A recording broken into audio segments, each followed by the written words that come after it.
And we stay with these developments. I mean, there's been mixed reaction to a statement by Ratings Agency Fitch on the, and I quote, preferred outcomes as post-election government talks continue. Fitch saying that it believes that an arrangement where the Democratic Alliance supports the ANC from outside government would be more likely than a formal coalition between the two parties, owing to what the Ratings Agency calls strong divergences between voter bases on some of the key issues. But the African peer review mechanism says it has noted this commentary with concern. And at the same time, you are then seeing, of course, a number of developments, even as we just heard now from the IFP, and also, of course, some movement there when it comes to the currency. So let's unpack this now and speak to Dr. Misheck Mutize, credit rating agency expert. Thank you so much, Dr. Mutize, for your time this afternoon. Just before we even get into the commentary by Fitch and even what the APRM has had to say, at this hour, the South African rand extending its gains. The local unit added 1.3% to trade at 18.35 to the US dollar as investors waited for more clarity from the parties trying to form a government of national unity before the lawmakers swearing in on Friday. Is this good news? Well, I won't comment from that direction, but I would rather say that that information is very important because it speaks to the impact that investors have in the stakes that comes out of the government arrangement, whether in the form of a government of national unity or something else. But that's very important dynamics that the investors will be watching very closely. And Doc, I mean, you know, I'm keen then to hear your views on the commentary as well as the statement by Fitch. Yes, the commentary by Fitch, we were concerned as the African Union about the timing of such a commentary and also the perspectives that were presented by the analyst. From several dimensions, I can point out why this was concerning. So firstly, that we viewed that the timing was premature because there's still ongoing negotiations and there was no clear direction in which the outcome government is going to emerge. So we thought that it was premature for Fitch to make such pronouncements. And secondly, that the statement was presenting a very clear bias towards a certain political party, that such an outcome would be preferable for the markets.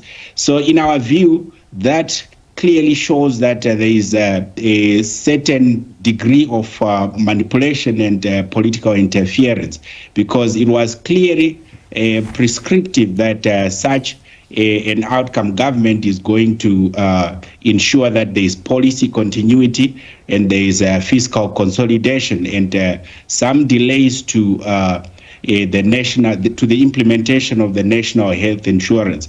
Whilst on the other side, Fitch characterized the two parties, the MK and the EFF, as populist parties and with radical agenda, which we thought was very politically loaded, and an interpretation of a policy direction which cast some of the parties in a negative light. So such pronouncement, we thought that it was very biased.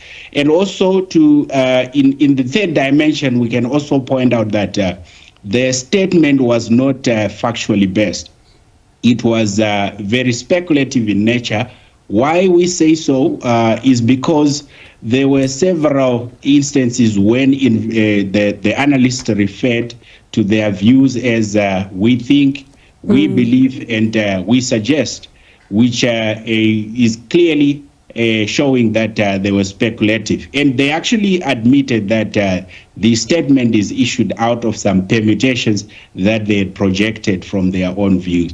And lastly, we can also point out that the analyst that issued such a statement was they are all based in Hong Kong, and such pronouncements, in our view, which are very prejudicial and also determining to the outcomes of the political talks in the country is concerning if such a analyst issue statement from that location without understanding the context of the domestic political dynamics. And the statement, goes even further, as you also have mentioned, calling the MK and EFF as populist parties that campaigned on radical agendas with many shared elements, and saying that South Africa's debt trajectory would face additional risks if the ANC enters into an arrangement with either of the two. What becomes the impact then of a statement like this in your view, especially when it comes to global perceptions?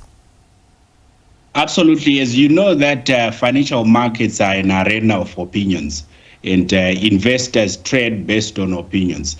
So such a pronouncement, prematurely as we view, is going to be very, very impactful to whatever outcome policy position is going to be adopted by the government that will be composed in the end. Whether such a policy direction is positive or negative, whether it's contractionary or expansionary, as long as it includes the two parties that Fitch has mentioned as populist with radical agenda, most likely the rating agency is going to take a negative rating action. So to us, this statement is more of a preemptive announcement of the direction that Fitch is going to take in the event that MK and EFF gets into government.